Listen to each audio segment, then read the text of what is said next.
Hi నమస్తే welcome to RB swing corner Telugu. ఈరోజు నేను హెల్ట్ నెక్ కటింగ్ చూపిస్తున్నానండి. డ్రెస్ నేను 2 మీటర్స్ క్లాత్ తీసుకున్నాను. ఈ క్లాత్ని ఇలాగా నిలువుగా ఫోల్డ్ చేసుకుంటున్నాను. నిలువుగా ఇదిగోండి, ఈ విధంగా నిలువుగా ఫోల్డ్ చేసేసుకొని 4 పార్ట్స్ లాగా అంటే 4 మడతల మీద ఇలా నిలువుగా వేసుకుని దాన్ని మళ్ళీ అడ్డంగా వేసుకున్నానండి. ఇలాగా చూడండి, ఎక్కడ ముడతలు లేకుండా నీట్గా అడ్జస్ట్ చేసుకోవాలి.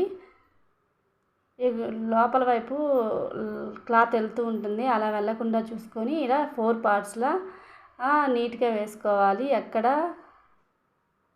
ఇది షోల్డర్ సైడ్ అండి, ఇదేమో బాటమ్ సైడ్ అండి. ఇది కింద వైపు వచ్చింది అనమాట. ఇటు సైడ్ ఏమో మనకు సైడ్ కట్స్ వస్తాయి కదా, అటు సైడ్ ఓపెన్ సైడ్, ఇదేమో నెక్ సైడ్ అనమాట, ఫోల్డింగ్ సైడ్ అనమాట. 2 పార్ట్స్ ఇక్కడ వస్తాయి అనమాట, ఫ్రంట్ బ్యాక్ పార్ట్ 2 పార్ట్స్ ఇక్కడ ఉంటాయి, ఫోల్డింగ్ వైపు అనమాట ఇదంతా. ఇప్పుడు మనం హాల్టర్ నెక్ అని చెప్పాం కదా, హాల్టర్ నెక్ సైడ్ ఇప్పుడు చూపిస్తున్నాను చూడండి. హాల్టర్ నెక్ కిందంటే ఫస్ట్ మనము 3 ఇంచెస్ నెక్ విడ్త్ తీసుకుంటున్నాము. నెక్ లెంత్ వచ్చేసేసి 3.5 ఇంచెస్ తీసుకుంటున్నామండి. ఇది ఎక్స్ట్రా తీసుకుంటున్నాం అనమాట. ఇది అసలైన నెక్ కాదు, ఇది బ్యాక్ సైడ్కి వస్తుంది. హాల్టర్ నెక్ అని చెప్పాయి కదా, అది ఇలా మనం 3 ఇంచెస్ని 3.5 ఇంచెస్ని ఒక బాక్స్ లాగా డ్రా చేసేసుకోవాలి. ఇలా డ్రా చేసుకున్న తర్వాత మనం ఇప్పుడు మామూలుగా మనం డ్రెస్ ఎలా అయితే కట్ చేసుకుంటామో ఆ విధంగా కట్ చేసుకోవాలి. ఇప్పుడు నేను చూపించేది 7 ఇంచెస్ షోల్డర్ అనమాట. పైన 3 ఇంచెస్ అనేది వదిలేసుకోవాలండి. 3.5 ఇంచెస్ అనేది అదే నెక్ కోసం, హాల్టర్ నెక్ కోసం అనమాట. అది బ్యాక్ సైడ్కి వెళ్ళిపోతుంది. ఇది 7 ఇంచెస్ అనమాట షోల్డరు. ఇది అసలైన డ్రెస్ కటింగ్ ఇప్పుడు స్టార్ట్ అవుతుందండి. నార్మల్ మన డ్రెస్ ఎలా కట్ చేసుకుంటామో ఆ విధంగా కట్ చేసుకోవాలి. Shoulder 7 inches, arm length 7 inches. ఇప్పుడు మనము మిడిల్లో నుంచి ఇక్కడికి 7 ఇంచెస్ ఉందా లేదా అనేది ఒకసారి చెక్ చేసుకుంటున్నానండి. ఆర్మ్ లెంత్ 7 ఇంచెస్ దగ్గర మార్కింగ్ పెట్టుకుంటున్నాను. ఇలా స్ట్రైట్గా లైన్ డ్రా చేసేసుకుంటున్నాను. ఇలా లైన్ 7 ఇంచెస్ దగ్గర డ్రా చేసేసుకుంటున్నాను అనమాట. ఆ పైన 3 ఇంచెస్ది 3.5 ఇంచెస్ది అది సపరేట్ అండి. ఇది అసలైన మామూలు మనం నార్మల్గా ఎలా అయితే డ్రెస్ కటింగ్ చేసుకుంటున్నామో మిగతా అంతా నార్మల్ కటింగు. ఇప్పుడు నేను చెస్ట్ రౌండ్ తీసుకుంటున్నానండి. చెస్ట్ రౌండ్ వచ్చేసేసి 38 ఇంచెస్. ఈ 38 ఇంచెస్లో 4 పార్ట్స్ మీద ఉంది కదండి క్లాత్ నిండా 4 పార్ట్స్ చూపించాను కదా, ఆ 4 పార్ట్స్ వేసుకుంటే 9.5 ఇంచెస్ దగ్గర మార్కింగ్ వచ్చింది.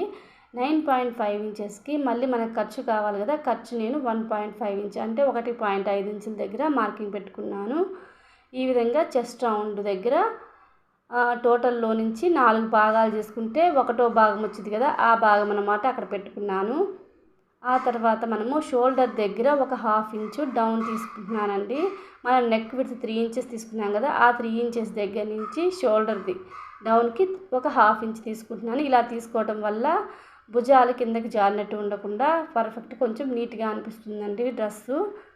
ఆ తర్వాత మనము వేస్ట్ రౌండ్ తీసుకోవాలండి. వేస్ట్ రౌండ్ అనేది 14 ఇంచెస్ తీసుకోవాలి. ఎక్కడి నుంచి తీసుకోవాలి, మనం 7 ఇంచెస్ అయితే భుజాలు పెట్టుకున్నాం కదా, అక్కడి నుంచి 14 ఇంచెస్ తీసుకోవాలి. 14 ఇంచెస్ మళ్ళీ పైన 3 ఇంచెస్ ఎక్స్ట్రా తీసుకున్నాం కదా, అక్కడి నుంచి కాదండి, షోల్డర్ దగ్గర నుంచి 14 ఇంచెస్ తీసుకోవాలి. ఆ 14 ఇంచెస్ దగ్గర వేస్ట్ రౌండ్ తీసుకోవాలి. ఆ వేస్ట్ రౌండ్ ఎంత వచ్చిందంటే, వేస్ట్ రౌండ్ వచ్చేసి 34 ఇంచెస్ ఉంది. ఇది 4 పార్ట్స్ మీద వేసుకున్నాం కదా కాబట్టి దాన్ని 8.5 ఇంచెస్ వచ్చింది. 34 ఇంచెస్ది దానికి మార్జిన్ ఒక 1.5 ఇంచెస్ దగ్గర మార్కింగ్ పెట్టుకున్నాను. ఇప్పుడు 14 ఇంచెస్ దగ్గర ఎంత వచ్చింది, 8.5 ఒక 1.5 మార్జిన్ అన్నమాట. ఇలా తీసేసుకున్న తర్వాత ఆ పైన 3.5 ఇంచెస్ ఎక్స్ట్రా క్లాత్ తీసుకున్నాం కదా, అది కాకుండా మనం మామూలుగా ఆ షోల్డర్ దగ్గర నుంచి ఈ కొలత తీసుకోవాలంటే 14 ఇంచెస్ది. ఆ తర్వాత మనము ఇప్పుడు కటింగ్స్ కింద ఎగురు దిగులు ఉన్నాయండి. ఈ ఎగురు దిగుల్ని కూడా మనం ఒకసారి చెక్ చేసుకొని 4 లేయర్స్ కరెక్ట్గా ఉన్నాయా లేవా అని చెక్ చేసుకొని ఒకసారి మనకి ఎక్కడి వరకు అయితే ఎగురు దిగుడుగా ఉన్నాయో అక్కడ వరకు ఒక లైన్ డ్రా చేసేసుకొని అది తర్వాత మనం కటింగ్లో కట్ చేసేసుకుందాము. ఇదిగోండి, నాకు ఒక 1 ఇంచ్ వరకు క్రాస్ ఉందండి. ఆ క్రాస్ని నేను కట్ చేస్తున్నాను. ఫస్ట్ చూపించడం మర్చిపోయాను. ఇప్పుడు నేను లెంత్ కూడా చూపించలేదు కదండి. నేను 2 మీటర్స్కి ఎంతైతే లెంత్ వచ్చిందో దానికి ఈ లైనింగ్కి అంతవరకు పెట్టేశానండి. దీనికి 39 ఇంచెస్ లెంత్ వచ్చింది, పొడవు 39 ఇంచెస్ వచ్చింది డ్రెస్కి. ఇప్పుడు మనము ఇక్కడ పైనుంచి 21 ఇంచెస్ మామూలుగా అయితే మనం పైనుంచి 21 ఇంచెస్ పెట్టుకుంటాం కదా, కానీ దీనికి ఎలా పెట్టుకోకూడదు. ఇలా ఎందుకు పెట్టుకోకూడదు, పైన 3.5 ఇంచెస్ అనేది మనం నెక్ డిఫరెంట్గా కుడుతున్నాం కాబట్టి మనం షోల్డర్ దగ్గర నుంచి మన పైది కాకుండా కింద షోల్డర్ గీతుంది కదా 7 ఇంచెస్, అక్కడి నుంచి 21 ఇంచెస్ తీసుకోవాలి. అంతేగాని మనం పైన పార్ట్ నుంచి 21 ఇంచెస్ తీసుకుంటే మళ్ళీ మనకి డ్రెస్ అంతా పాడవుతుందండి. అదిగో షోల్డర్ 7 ఇంచెస్ పెట్టింది కదా, అక్కడి నుంచి 21 ఇంచెస్ ఎక్కడైతే వస్తుందో అక్కడ వరకు మనము పెట్టుకోవాలి. దీనికి హిప్ రౌండ్ వచ్చేసేసి 40 ఇంచెస్ అండి. హిప్ రౌండ్ 40 ఇంచెస్ వచ్చినప్పుడు 4 పార్ట్స్ మీద 10 ఇంచెస్ వచ్చింది. 4 పార్ట్స్ మీద 10 ఇంచెస్ వచ్చింది. మళ్ళీ మనకి ఇప్పుడు కటింగ్స్కి మరి ఎక్కువ మార్జిన్ పెట్టినా బాగుంటుందండి. అందుకే ఒక 1 ఇంచ్ ఎక్స్ట్రా తీసుకుంటున్నాను మార్జిన్కి. అంటే మనకి కొత్తగా కుట్టే వాళ్ళకంటే ఎక్కువ మార్జిన్ తీసుకుంటే మొత్తం మీకు ముడతలుగా మీకు సరిగా కుదరదనమాట. అందుకే ఒక 1 ఇంచ్ ఎక్స్ట్రా పెట్టుకోండి. బాటమ్ సైడు మనం పైన 10 ఇంచ్ తీసుకున్నాం కదా, ఒక 1 ఇంచ్ ఎక్స్ట్రా తీసుకుంటే మనకి ఏంటంటే కుట్టిన తర్వాత కొంచెం నీట్గా వస్తుందండి. మరి స్ట్రైట్ కట్ తీసుకుంటే పక్కకి వెళ్ళినట్టు ఉండిద్ది. కాబట్టి 11 ఇంచెస్ పెట్టి ఒక 1 ఇంచ్ ఎక్స్ట్రా తీసుకున్నాను. అంటే మనము 21 ఇంచెస్ దగ్గర ఎంతైతే తీసుకున్నామో దానికంటే ఒక 1 ఇంచ్ ఎక్స్ట్రా తీసుకోవాలి. ఇలా మొత్తం మార్కింగ్ పెట్టేసేసుకొని అన్ని మార్కింగ్ని స్కేల్తో నీట్గా డ్రా చేసేసుకోండి అండి. నేను ఇలా టేప్తో చేస్తున్నాను కదా, మీ దగ్గర స్కేల్ ఉన్నట్లయితే స్కేల్ తోటి ఇలా మొత్తం మార్కింగ్స్ అన్నిటిని ఇలా కలుపుకుంటూ జాయిన్ చేసుకోవాలి.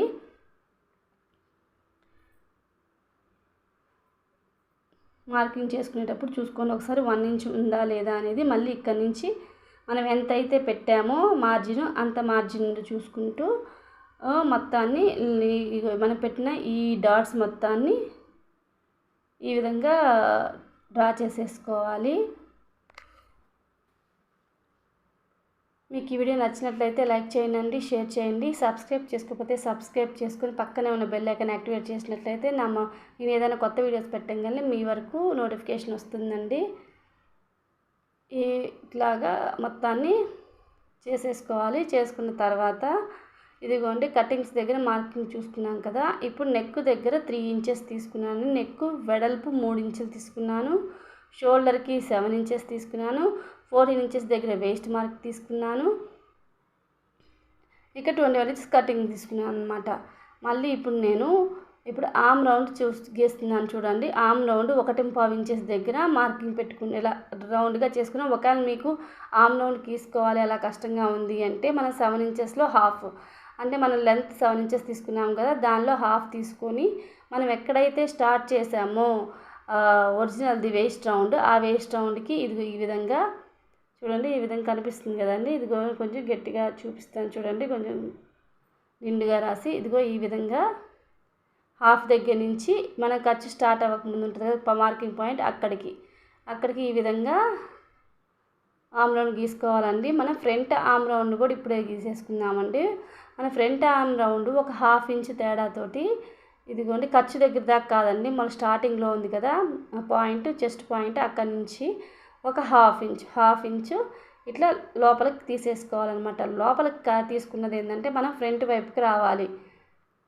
లోపల తీసుకున్న కర్వ్ అనేది ఫ్రంట్ వైపుకి రావాలి. ఫస్ట్ గీసుకున్నాం కదా అది బ్యాక్ సైడ్కి వెళ్ళిపోతుంది అనమాట. కుట్టుకునేటప్పుడు కూడా ఇది జాగ్రత్తగా చూసుకోవాలి. అంటే కొన్నిసార్లు 2 వైపులు ఒకటే ఉంటుంది కదా ఫ్రంట్ బ్యాక్, అలాంటప్పుడు కన్ఫ్యూజ్ అవ్వకుండా క్రాస్ అనేది ఎప్పుడు లోపల ముందు వైపుకి రావాలన్నమాట. ఇప్పుడు నేను నెక్ లెంత్ చూపిస్తున్నానండి. ఫ్రంట్ నెక్ 7 ఇంచెస్ దగ్గర మార్కింగ్ పెట్టుకుంటున్నాను. మీరు మళ్ళీ 3 ఇంచెస్ దగ్గర పైన 3 ఇంచెస్ ఎక్స్ట్రా తీసుకున్నాం కదా 3.5 ఇంచెస్, అక్కడి నుంచి పెట్టుకోవద్దు. షోల్డర్ దగ్గర నుంచి మన షోల్డర్ 7 ఇంచెస్ మార్కింగ్ ఎక్కడైతే పెట్టుకున్నామో అక్కడి నుంచి 7 ఇంచెస్ పెట్టుకోవాలి. 7 ఇంచెస్ అంటే ఈ నెక్కి ఇంత లెంత్ ఉంటేనే బాగుంటుందండి, ఇంతకన్నా తగ్గితే బాగుండదు. అంటే దీనిలో పాట్ షేప్ వస్తుంది, మనకు కొండ షేప్ ఉంటుంది కదా, కొండ షేప్లో లాగా వస్తుంది అనమాట. అందుకని 7 ఇంచెస్ దగ్గర పెట్టుకొని మనకి ఏ నెక్ కావాలో ఆ నెక్ని దీనిలో డిజైన్ చేసేసుకోవచ్చు. నేను తర్వాత దీన్ని లైనింగ్ దానిలో చూపిస్తాను. ఒకసారి లైనింగ్ కూడా కట్ చేసేది ఉంది, ఆ లైనింగ్ కట్ చేసిన దాంట్లో నేను మీకు క్లియర్గా ఎక్స్ప్లెయిన్ చేస్తాను. ఒకవేళ ఇక్కడ అర్థం కాకపోతే కామెంట్స్లో అడగానండి, నేను ఎప్పటికైనా కామెంట్స్లో అయినా రిప్లై ఇస్తాను. ఈ విధంగా మొత్తం లైనింగ్ మొత్తాన్ని కట్ చేసేసుకుంటున్నాను. ఇలా కట్ చేసేసుకున్న తర్వాత వేస్ట్ రౌండ్ దగ్గర ఒక టక్స్ పెట్టుకుంటున్నాను. మనకి కటింగ్స్ దగ్గర ఒక టక్స్ పెట్టుకుంటున్నానండి. ఇక్కడ చెస్ట్ దగ్గర మనం లూజ్ అక్కడ కటింగ్ పెట్టుకుంటున్నాను. ఇప్పుడు ఫ్రంట్ పార్ట్ని బ్యాక్ పార్ట్ రెండింటిని సపరేట్ చేసేసుకున్నాను అనమాట. ఇప్పుడు ఫ్రంట్ పార్ట్కే ఇది రావాలండి. ఎక్కువ తీసుకున్నాం కదా మనం 3.5 ఇంచెస్ అలాగా. బ్యాక్ పార్ట్కి ఈ పార్ట్ అవసరం లేదనమాట. కాబట్టి ఫ్రంట్ పార్ట్కి ఇట్లానే ఉంచేసేసుకోవాలి. మనకి బ్యాక్ పార్ట్కి నెక్ సపరేట్గా ఉండదన్నమాట. రెండు కలిపి కట్ చేసాం కాబట్టి బ్యాక్ పార్ట్ది ఎక్స్ట్రా క్లాత్ ఉంది కదా అది కట్ చేసాలి. బ్యాక్ పార్ట్కి ఇంకా నెక్ మనం కట్ చేయము. యాజ్ టీజ్గా ఇలాగే మనం జాయిన్ చేసుకోవాలి. ఇప్పుడు బ్యాక్ పార్ట్ అనమాట. ఇది వెనక నెక్ ఏం లేనిది బ్యాక్ పార్ట్. ఇది 3 ఇంచెస్ దగ్గర మార్కింగ్ పెట్టుకుంటున్నాను. మనకి జాయిన్ చేసుకునేటప్పుడు గుర్తు వెళ్ళడానికి అనమాట. 3 ఇంచెస్ది అదే మనం అంటించుకోవడానికి ఈజీగా ఉండిద్ది అనమాట, చెక్ చేసుకోకుండా. అదిగోండి ఇది ఫ్రంట్ పార్ట్ ఈ ఎక్స్ట్రా వచ్చింది బ్యాక్కి వెళ్ళిపోయిద్ది అనమాట. ఇదిగోండి నేను ఫ్రంట్ కర్వ్ కట్ చేసుకుంటున్నాను. ఇది ఫ్రంట్ పార్ట్ కదా, ఫ్రంట్ కర్వ్ కట్ చేసుకుంటున్నాను. ఇదిగోండి కట్ చేసుకున్న తర్వాత ఇది ఇలా ఉంది. ఓపెన్ చేసి చూపిస్తాను చూడండి ఒకసారి. ఈ పైన ఎక్స్ట్రా క్లాత్ మొత్తం మనకి బ్యాక్ సైడ్కి వెళ్తుందండి. దీనికి నెక్ కటింగ్ చేసినప్పుడు నెక్ స్టిచ్చింగ్ వీడియో ఉంటుంది కదా, ఆ స్టిచ్చింగ్ వీడియోలో మీకు బాగా క్లియర్గా అర్థమవుతుంది. ఇదిగోండి నెక్ను ఒకసారి చూపిస్తున్నాను చూడండి. ఇదిగోండి 3 ఇంచెస్తో 7 ఇంచెస్ లెంత్ తోటి ఒక బాక్స్ డ్రా చేసుకున్నాం కదా. ఈ బాక్స్ డ్రా చేసుకున్న తర్వాత మనం నెక్ డ్రా చేసుకోవాలనుకున్నప్పుడు హ్యాల్టర్ నెక్ అంటే సన్నగా రావాలి, వెనక మీకు ఎంత వెడల్పు కావాలో అంత వెడల్పు కావాలి అని పెట్టుకున్నప్పుడు అక్కడ 1 ఇంచ్ ఎక్స్ట్రా పెట్టుకోండి. 1 ఇంచ్ దగ్గర నుంచి మనం ఇప్పుడు 3 ఇంచెస్ మనం ఎలా బాక్స్ తీసుకుంటాము అలాగే 3 ఇంచెస్ దగ్గర నుంచి ఈ 1 ఇంచ్కి బాక్స్ గీస్తే ఎలా వస్తుందన్నమాట. ఇప్పుడు ఈ బాక్స్లోనే మనము ఈ బాక్స్ని బట్టి మనము రౌండ్ నెక్ కావాలా, లేకపోతే స్టార్ నెక్ కావాలా, లేకపోతే మనకి ఏ నెక్ కావాలన్నా కానీ ఈ విధంగా మనం 3 ఇంచెస్ లోపే, మరి బయటికి వెళ్ళిపోతే అంతగా అనిపించదండి. ఇదిగో 3 ఇంచెస్కి మనకి ఎదురుగా ఉంది కదా, ఆ 3 ఇంచెస్ లోపే మనం ఈ విధంగా నెక్స్ట్ని డ్రా చేసుకొని స్టిచ్ చేసుకోవచ్చు. ఇప్పుడు నేను దీన్ని శారీ తోటి డిజైన్ చేసుకుంటున్నానండి. ఇది పళ్ళు పార్ట్, ఇదేమో శారీ మొత్తం ఈ విధంగా వచ్చింది. ఇది నేను ఇప్పుడు చున్నీ స్టిచ్ చేస్తున్నానండి. చూడండి పళ్ళు పార్ట్లో నుంచి హాఫ్ పార్ట్ని ఈ పార్ట్ని కట్ చేసేసేసి ఇటు సైడ్కి జాయిన్ చేస్తున్నాను. అప్పుడు ఇది మనకి చున్నీ రెడీ అయిపోయిందండి, దుప్పటా రెడీ అయిపోయింది. ఒకవేళ మీకు దుప్పటా స్టిచ్చింగ్ వీడియో కావాలి అంటే నాకు కామెంట్స్లో పెట్టినైతే నేను దుప్పటా వీడియో చూపిస్తాను. ఆ తర్వాత నేను శారీలో కట్ చేస్తున్నానని చెప్పాను కదండి. ఇదిగో శారీలో కట్ చేసేటప్పుడు మనం ముందు కింద వైపు ఉంటుంది కదా, ఆ కింద వైపుని ఇలా ఓపెన్ చేసి మనకు వచ్చిన క్లాత్ని ఎంత కట్ చేసుకోవాలని తెలియాలి అన్నప్పుడు ఎక్కువ క్లాత్ కట్ చేసుకోలేం కదా, అలా అనమాట. ఈ విధంగా కింద వైపు ఓపెన్ చేసి ఇగో చూడండి ఇట్లా వచ్చింది. దీన్ని 2 మడతల మీద వేసుకోవాలి. అంటే మనం డ్రెస్ ఓపెన్ చేసినప్పుడు ఎంతైతే వస్తుందో దానికి డబల్ వేసుకోవాలన్నమాట. డబల్ వేసుకుంటే ఫ్రంట్ బ్యాక్ 2 వచ్చేస్తాయి. తర్వాత దీన్ని కావాలంటే ఒక 1 ఇంచ్ ఎక్స్ట్రా ఉంచేసేసుకొని కట్ చేసుకోవాలి. కట్ చేసేసుకొని మనం శారీని ఎలా అయితే ఫోల్డ్ చేస్తామో అలాగా 4 మడతల మీద వేసుకోవాలి. శారీని మడతేసినట్టు వేసి 4 మడతల మీద వేసుకొని మనకి ఎంత హైట్ కావాలో అంత హైట్ తీసుకోవాలి. తీసుకున్న తర్వాత ఇదిగోండి యాజ్ ఇట్ ఈజ్గా మనకి ఇప్పుడు నేను బ్యాక్ పార్ట్ పెట్టి దీని మీద కట్ చేస్తున్నాను. ఎందుకంటే ఫ్రంట్ పార్ట్కి మనకి కర్వ్ తీసుకున్నాం కదా చంక రౌండ్, ఆ చంక రౌండ్ ఉన్నప్పుడు మళ్ళీ తేడా వస్తుంది బ్యాక్ సైడ్కి. అందుకని ఇట్లా బ్యాక్ సైడ్ దిగి మనం కట్ చేసాం కదా ఇందాక, అందుకని పైన 3 ఇంచెస్ కింద 3.5 ఇంచెస్ తోటి ఒక మార్కింగ్ లాగా పెట్టుకొని బాక్స్ గీసేసుకొని యాజ్ ఇట్ ఈజ్గా ఎలా ఉందో మొత్తాన్ని అదే విధంగా లైనింగ్ ఎలా ఉందో డ్రెస్ మీద పెట్టేసి లైనింగ్ ఎలా ఉందో అదే విధంగా మొత్తాన్ని డ్రా చేసేసుకుంటున్నాను అనమాట. అంటే ఫ్రంట్ పార్ట్ పెట్టినట్లయితే మనకు కరువు ఉంటుంది కాబట్టి పైన మెయిన్ ఫ్యాబ్రిక్ పాడైపోయిద్ది అనమాట. అంటే వెనక వైపు కరువు వచ్చేసిద్ది కదా, అందుకని బ్యాక్ పార్ట్ని పెట్టేసేసి ఈ విధంగా అన్నీ సెట్ చేసుకుంటూ నీట్గా మనం ఎక్కడెక్కడైతే మార్కులు పెట్టామో అక్కడ వరకు ఇలా ఉంచుకొని, అంటే ఇక్కడ మనం మార్కింగ్ పెట్టుకోవడం వల్ల కట్ చేసుకున్నప్పుడు స్టిచ్ చేసుకునేటప్పుడు ఎక్కడ వరకు ఏమొచ్చిందా అనేది మనకు ఒక ఈజీగా స్టిచ్ చేసుకోవడానికి ఉంటుంది. పొదుగు చెక్ చేసుకోవాల్సిన అవసరం లేదనమాట. ఇదిగోండి పైన నెక్కి ఈ విధంగా మొత్తాన్ని ఎలా అయితే మనం మార్కింగ్ పెట్టుకున్నామో మార్కింగ్ మొత్తాన్ని కట్ చేసేసుకోవాలి. ఇప్పటి వరకు నా ఛానల్ని కొత్తగా చూస్తున్నట్లయితే సబ్స్క్రైబ్ చేసుకోకపోతే సబ్స్క్రైబ్ చేసుకోనండి. పక్కనే ఉన్న బెల్ ఐకాన్ యాక్టివేట్ చేసినట్లయితే నేను కొత్తగా ఈ వీడియోస్ అన్నీ పెడితే మీ వరకు వస్తాయండి. నా ఛానల్లో కొత్త వీడియోస్ అన్నీ ఉన్నాయి. మీరు నాకు ఒక లైక్ ఇచ్చినట్లయితే నాకు మోటివేషన్గా ఉంటుంది. ఈ వీడియో కొంతమందికి చేరువ అవుతుందండి. ఈ విధంగా మొత్తాన్ని డ్రెస్ మొత్తాన్ని కట్ చేసేసుకోవాలి.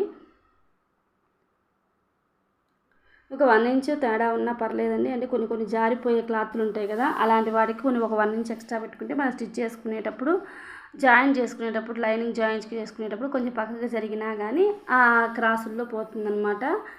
ఈ విధంగా లైనింగ్ని కట్ చేసేసుకున్నాం కదా. ఇదిగోండి ఇట్లా చూడండి, ఓపెన్ చేసినప్పుడు ఇట్లా వచ్చేసేసింది. ఇదిగో 2 లేయర్స్ అనమాట. ఫ్రంట్ బ్యాక్ 2 దీనిలోనే ఉన్నాయండి. బ్యాక్ సైడ్ దానికి నేను కట్ చేసేసుకుంటున్నాను. ఇదిగో కట్ చేశాను. ఫ్రంట్ దానికి ఆ పైన ఎక్స్ట్రా క్లాత్ తీసుకున్నాం కదా, ఆ క్లాత్ ఉందనమాట. ఇప్పుడు నేను హ్యాండ్స్ కటింగ్ చూపిస్తున్నానండి. హ్యాండ్ అనేది 4 లేయర్స్ మీద వేసుకున్నాను. దీనికి లెంత్ వచ్చేసేసి 11 ఇంచుల దగ్గర లెంత్ తీసుకున్నాను. పైన ఎక్స్ట్రా ఒక 10 ఇంచెస్, అంటే మనకి ఎంత ఇష్టమైనా పర్లేదండి, 3, 4, 5 ఇంచెస్ అయినా ఎక్స్ట్రా తీసుకొని 10 ఇంచెస్ ఎక్స్ట్రా తీసుకున్నాను. నేను 4 మడతల మీద వేసుకున్నాను. 11 ఇంచుల దగ్గర ఇదిగోండి 11 ఇంచుల ఒరిజినల్ మనకి ఇది పఫ్ స్లీవ్స్ అనమాట. ఇది పఫ్ స్లీవ్స్కి మనం 11 ఇంచెస్ దగ్గర తీసుకుని 3 ఇంచెస్ డౌన్ తీసుకుంటాం. అనే మనం నార్మల్ హ్యాండ్స్ ఎలా తీసుకుంటామో అలాగే తీసుకుంటాం. కాకపోతే ఎక్స్ట్రా పైన ఒక 10 ఇంచెస్ ఎక్స్ట్రా తీసుకున్నాను. ఆ 10 ఇంచెస్ దగ్గర నుంచి మన హ్యాండ్ కింద డౌన్ 3 ఇంచెస్ తీసుకున్నాం కదా, ఆ డౌన్ వరకు కింద కరువు తీసేసుకోవాలి. హ్యాండ్ రౌండ్ వచ్చి 12 ఇంచెస్ అండి. 6 ఇంచెస్ దగ్గర తీసుకున్నట్లయితే 6 ఇంచెస్ దగ్గర నుంచి మనము ఆ పైన కరువు దగ్గర నుంచి ఇలా కిందకి లైన్స్ డ్రా చేసేసుకోవాలి. ఇదిగోండి ఇది పఫ్ స్లీవ్స్ అనమాట. కొత్త వెరైటీగా వస్తాయి కదా కౌల్ స్లీవ్స్ లాగా, అలా అనమాట. మామూలుగా అయితే ఇప్పుడు కింద నేను చూపించాను కదా, అది ఇక్కడ నుంచి ఇక్కడికి అయితే మామూలు స్లీవ్ అవుతాయి. ఇప్పుడు పైన 10 ఇంచెస్ తీసుకున్నాం కదా, కాబట్టి అది కౌల్ స్లీవ్స్ లాగా అయిపోతాయి అనమాట. ఈ విధంగా మొత్తాన్ని కట్ చేసేసుకోవాలి. కౌల్ స్లీవ్స్ అని అంటారు కదా, అవి ఇలా ఈ విధంగా మనం ఈజీగా స్టిచ్ చేసుకోవచ్చు అనమాట. ఇప్పుడు ఇలా కట్ చేసేసుకున్న తర్వాత మనకి సెంటర్లో ఒక టక్స్ పెట్టుకుంటే మనం స్టిచ్ చేసుకునేటప్పుడు మనకి సెంటర్కి వస్తుంది, ఎక్కడ వస్తుంది సెంటర్కి అనేది ఈజీగా అర్థమవుతుంది. మనము కుచ్చులు పెట్టుకోవడం కూడా, పఫ్ పెట్టుకోవడం కూడా చాలా ఈజీగా ఉండిద్ది. ఇదిగోండి ఈ విధంగా మొత్తాన్ని ఇలా పఫ్స్ పెట్టుకోవాలి. చూడండి ఇప్పుడు క్లియర్గా చూపిస్తాను, కొంచెం చూడండి. ఇదిగో ఈ విధంగా మొత్తాన్ని ఇలా పఫ్ పెట్టేసేసుకోవాలి.